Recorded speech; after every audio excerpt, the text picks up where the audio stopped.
ரசிகர்கள் எதிர்பார்க்குற ஒரு விஷயத்த இந்த நடிகர் செய்வாரா? கட்டாயம் செய்ய மாட்டாரு. அப்படி இருக்கும்போது ஏன் எதிர்பார்க்குறீங்க? சரி வாங்க என்னென்ன விஷயங்கள்னு தெரிஞ்சுப்போம். வாங்க ஷோக்குள்ள போலாம். சோஷியல் இன்ஃப்ளூயன்ஸ் அப்படின்னு சொன்னால் அதில் நல்லதும் இருக்குது, கெட்டதும் இருக்குது. அந்த சோஷியல் அவேர்னஸை எப்படி அவங்க ஹேண்டில் பண்ணுறாங்க அப்படின்றது தான் முக்கியமான விஷயம். இதை பேஸ் பண்ணியே ஒரு படமாக எடுத்தால் என்ன, இந்த மாதிரி நிறைய படங்கள் வந்துக்கிட்டே தானே இருக்குது.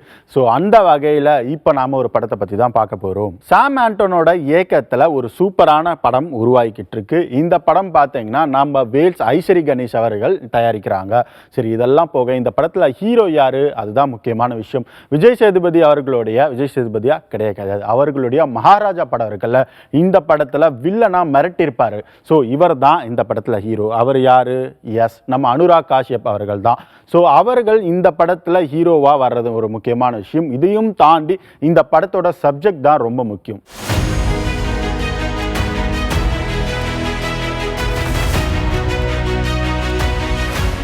ஸோ இந்த படத்தோடைய ஃபர்ஸ்ட் லுக் இப்போ ரீசெண்டாக வெளியிட்டிருந்தாங்க. அது மட்டும் கிடையாது, இந்த படத்தோட ஒன்லைன் என்ன அப்படி சொல்லி பார்த்தோம்னா, சோஷியல் மீடியா இருக்கு இல்லையா, இந்த சோஷியல் மீடியாவில் நிறைய பேர் பிரபலமாகணும், அதுவும் இல்லாமல் உடனே பிரபலமாகணும் அப்படின்ற மாதிரி நிறைய பேர் இருக்காங்க. ஆனால் அவங்களுக்கே இது எதிராக மாறும்போது எந்த மாதிரி பிரச்சனைகள்லாம் வரும் அப்படிங்கிறது தான் ஒன்லைனாக சொல்கிறாங்க. இதெல்லாம் தாண்டி இந்த ஃபர்ஸ்ட் லுக்கில் பார்த்தீங்கன்னா நம்ம அனுராக் காஷ்யப் பார்த்தீங்கன்னா ஒரு கண்ணாடியை போட்டுட்டு, உடஞ்ச கண்ணாடி, அவரோட லுக்கு எல்லாமே படத்தோடைய தோற்றம் வேற மாதிரி இருக்குது அப்படின்ற மாதிரி அப்படின்னு சொல்லக்கூடிய ஒரு அமெரிக்கன் சைக்காலஜிக்கல் படத்தை பற்றி தான் இப்போ நம்ம பார்க்க போகிறோம்.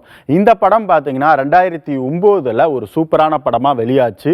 ஒரு 9 வயது பெண் குழந்தைய ஒரு ஜோடி தத்தெடுத்து வளர்க்குற மாதிரியான கதை அம்சம். இது பார்த்தீங்கன்னா ஒரு வித்தியாசமான கதை அம்சம். ஸ்க்ரீன் பிளே எல்லாமே பார்த்தீங்கன்னா எதிர்பாராத திருப்புமுனைகளை கொண்டது இந்த படம் அம்சம். சரி, அப்படியே இந்த படத்துடைய பார்ட் 2 ப்ரீக்யூ, அதாவது ஆர்ஃபன் ப்ரீக்யூ அப்படின்ற படத்துக்கு வருவோம்.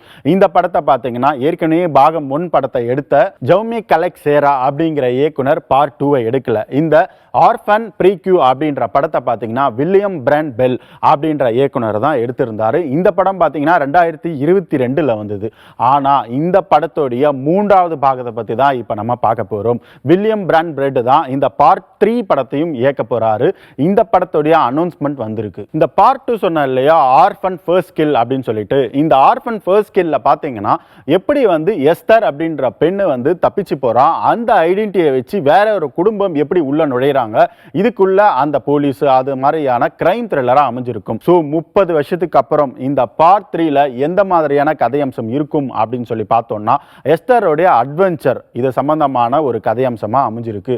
இந்த படத்தோடைய ஃபர்ஸ்ட் லுக்கை பார்க்கும்போது ஒரு மிரட்டலா இருக்கு. ஸோ பொறுத்திருந்து பார்க்கலாம் இந்த படம் எந்த மாதிரி ஒரு தாக்கத்தை கிரியேட் பண்ணுதுன்னு. இப்ப ரீசெண்டா நம்ம அருள்நிதி அவர்களுடைய ராம்போ அப்படின்ற படம் டைரக்டா ஓட்டிட்ட வெளியாச்சு. இவர் படத்தோடைய அப்டேட்டை பத்தி தான் இப்ப நம்ம பார்க்க போறோம். அருள்நிதி பாத்தீங்கன்னா ஒவ்வொரு படமும் வித்தியாசமான ஜோனர்ல சூஸ் பண்ணுவாரு. அந்த வகையில அது டிமாண்டி காலனி மாதிரி ஆகட்டும், ராம்போ ஆகட்டும், இது ரெண்டுமே வேற வேற ஜோனரா இருந்தாலும் வித்தியாசமான ஒரு பாணி, வித்தியாசமான ஒரு வழி. அதே வகையில இப்போ அவரது ஒரு படத்தோட அனௌன்ஸ்மெண்ட் வந்திருக்கு. சரி, ஓகே, அருள்நிதி ஒரு பக்கம் இருந்தாலும் அருள்நிதி கூட யார் நடிக்கிறா? வேற யாரும் கிடையாது, நம்ம மம்தா மோகன்தாஸ் தான் இந்த படத்துல ஹீரோயினா நடிக்கிறாங்க. ஸோ அருள்நிதி ஒரு பக்கம், மம்தா மோகன்தாஸ் ஒரு பக்கம். ஸோ இவங்க 2 பேருமே இணையிற படத்துக்கு டைட்டில் ப்ரோமோ ஒன்று வெளியிட்டிருக்காங்க இந்த டீம். அதெல்லாம் பார்க்கறதுக்கு முன்னாடி இந்த படத்தோட இயக்குனர் யாரு அப்படின்றத பார்த்தே ஆகணும். பிரபு ஜெயராம் அவங்களுடைய இயக்கத்தில் இவர் பார்த்தீங்கன்னா ஆல்ரெடி என்னங்க சார் உங்க சட்டம் அப்படிங்கிற படத்தை இயக்கியிருந்தாங்க. இப்போ அருள்நிதியை வச்சு அவருடைய செகண்ட் ஃபிலிமை இயக்கிறாரு. இதெல்லாம் போக எல்லா படங்களையுமே இப்ப இந்த இசையமைப்பாளர் தான் இருக்காரு அப்படின்னு சொல்ற மாதிரி நிவாஸ் கே பிரசன்னா இந்த படத்துக்கு இசையமைக்கிறாரு அப்படின்றது முக்கியமான விஷயம். டைட்டில் என்ன? மெட்ரோ கோடியல் ஒருவன். இந்த மாதிரி படங்களை இயக்குன அனந்த கிருஷ்ணன் அவங்களுடைய அடுத்த படைப்பு தான் நான் வயலன்ஸ். இந்த நான் வயலன்ஸ் படத்துல பாத்தீங்கன்னா பாபி சிம்மா லீட் பண்றாரு. அவர் மட்டும் கிடையாது, மெட்ரோ சிரிஷ் ஆகட்டும், யோகி பாபா ஆகட்டும், இவங்க எல்லாருமே இந்த படத்துல ஒரு முக்கியமான ரோல் பண்றாங்க அப்படின்றது குறிப்பிடத்தக்கது. அதுக்கப்புறமா ஒரு முக்கியமான ஹீரோயினும் இந்த படத்துல இருக்காங்க. அதுக்கு தான் இப்போ பேச வந்திருக்கேன். அது யாரு அப்படின்னு சொன்னீங்கன்னா ஸ்ரேயா சரண். இப்போ ரீசெண்டாக ஸ்ரேயா சரணுக்கு வந்த படம் தான் மிராய் இல்லையா? இந்த மிராய் படத்துக்கு அப்புறமா நான் வயலன்ஸ் அப்படின்ற இந்த படத்தில் கனகா அப்படின்ற பாடலுக்கு ஸ்ரேயா சரணோட பார்த்தீங்கன்னா பாபி சிம்மா, மெட்ரோ சிரிஷ், யோகி பாபு எல்லாருமே சேர்ந்து டான்ஸ் ஆடி இருக்காங்க. சரி, இது ஒரு பக்கம் அப்டேட்டா இருந்தாலும் இந்த படத்துடைய கண்டென்ட்டும் பார்த்தீங்கன்னா கொஞ்சம் வித்தியாசமான கதை தளமா தான் இருக்கு. மதுரையில் 1990 காலகட்டங்கள்லாம் நடக்கக்கூடியது. அதுவும் பார்த்தீங்கன்னா அங்க இருக்கிற சிறைச்சாலையிலிருந்து இவங்க எப்படி தப்பிக்கிறாங்க அப்படின்ற விஷயத்தையே ரொம்பவே சூப்பரா சொல்லியிருக்காங்க அப்படின்ற மாதிரி சொல்றாங்க இந்த படத்துல. இதெல்லாம் தாண்டி இந்த படம் தமிழ்ல மட்டும் கிடையாது, தெலுங்கு, ஹிந்தி, மலையாளம் அப்படின்னு மல்டி லாங்குவேஜ்லயும் ரிலீஸ் ஆக காத்துக்கிட்டு இருக்கு. சரி, ஓகே, இந்த படத்துடைய பாடலை பத்தி பேசணும். அந்த இசையமைப்பாளர் யாருன்னு சொல்லலையே, நம்ம யுவன் சங்கர் ராஜா இந்த படத்துக்கு இசையமைக்கிறார்ன்றது குறிப்பிடத்தக்கது. தளபதி விஜய் அவர்களுடைய ஜனநாயகன் படத்துல இருந்து தளபதி கச்சேரி அப்படின்ற ஒரு பாடல் வெளியாச்சு. இந்த ஃபர்ஸ்ட் சிங்கிளை பார்த்துட்டு ரசிகர்கள் எல்லாரும் கொண்டாடிட்டு இருக்காங்க அப்படின்றது ஒரு பக்கம் இருந்தாலும் அந்த ரசிகர்களுக்கு இன்னும் ஒரு படி போனஸ் கொடுத்து இன்னொரு கொண்டாட்டமா இன்னொரு அப்டேட் கொடுத்திருந்தாரு. யாரு? தளபதியா? கிடையாது, தளபதி அவர்களுடைய குட்டி தளபதி சொல்றாங்கல்ல. ஸோ ஜேசன் சஞ்சய் அவர்களுடைய டைரக்ட் பண்ற படத்துக்கான டைட்டில் அனௌன்ஸ்மெண்ட் கொடுத்திருந்தாங்க. இந்த படத்தை இது வரைக்கும் பேர் வைக்காத நிலையில ஜேசன் சஞ்சய் இந்த படத்துக்கு டைரக்ட் பண்றது மட்டும் இல்லாம லைகா ப்ரொடக்ஷன்ஸோட சேர்ந்து இவரும் ஒன் ஆஃப் த ப்ரொடியூசர்ஸா இருக்காரு அப்படின்றது குறிப்பிடத்தக்கது இல்லையா? சந்தீப் கிஷான் நடிக்கிற இந்த படத்துக்கு நம்ம தமன் அவர்கள் இசையமைக்கிறாங்க அப்படின்றது குறிப்பிடத்தக்கது. சரி, ஓகே, தளபதி கச்சேரி பாட்டுக்கும் தமன் இந்த படத்துக்கு இசையமைக்கிறதுக்கும் என்ன சம்பந்தம் அப்படின்னு கேட்டீங்கன்னா சம்பந்தம் இதுக்கு எதுவும் இல்லை. ஆனா அவர் ஃபர்ஸ்ட் சிங்கிள் விட்டா நாங்க டைட்டில் வெளியிடுவோம்ல அப்படின்னு போட்டியா இல்ல ரசிகர்களை போனஸா உற்சாகப்படுத்துறாங்களா அப்படின்றது தெரியல. இந்த படத்துக்கு சிக்மா அப்படின்னு டைட்டில் வச்சிருக்காங்க.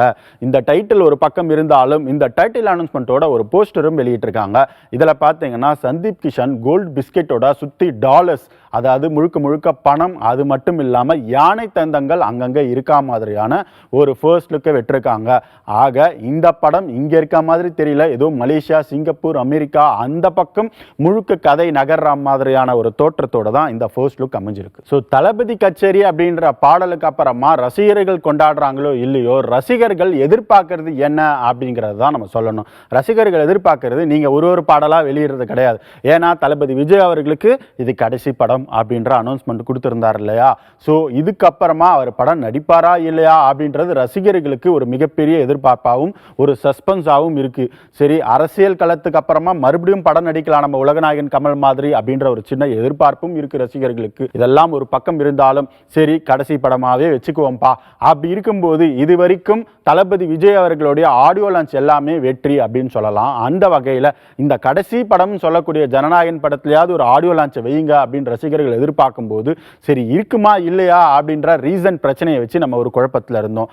ஆனா சினிமா வட்டாரங்கள்ல வந்த செய்தி என்ன அப்படின்னு சொன்னா கண்டிப்பா இந்த இசை வெளியீடு இருக்கும் அப்படின்றது ஒரு பக்கம் இருந்தாலும் அது எங்க எப்போ அப்படின்ற செய்திலாம் வராமல் இருந்தது இல்லையா? ஸோ லீக்கான விஷயங்களை வச்சு நான் சொல்கிறேன், எந்த அளவுக்கும் இது அஃபிஷியல் கிடையாது. அப்படி இருக்கும்போது மலேசியாவில் டிசம்பர் 27 புத்ரா ஜெயா நகர் அப்படிங்கிற ஒரு ஏரியாவில் பிரம்மாண்டமான ஒரு ஆடியோ லான்ச் இந்த ஜனநாயகன் படத்துக்கு இருக்கும் அப்படின்னு சொல்லப்படுது. ஸோ நான் தான் சொன்னேன்னு வெளியே சொல்லிடாதீங்க. இதே மாதிரி நாளைக்கு ஏகப்பட்ட சினிமா தகவல்கள் தெரிஞ்சுக்கலாம். இது சினிமா 2.0.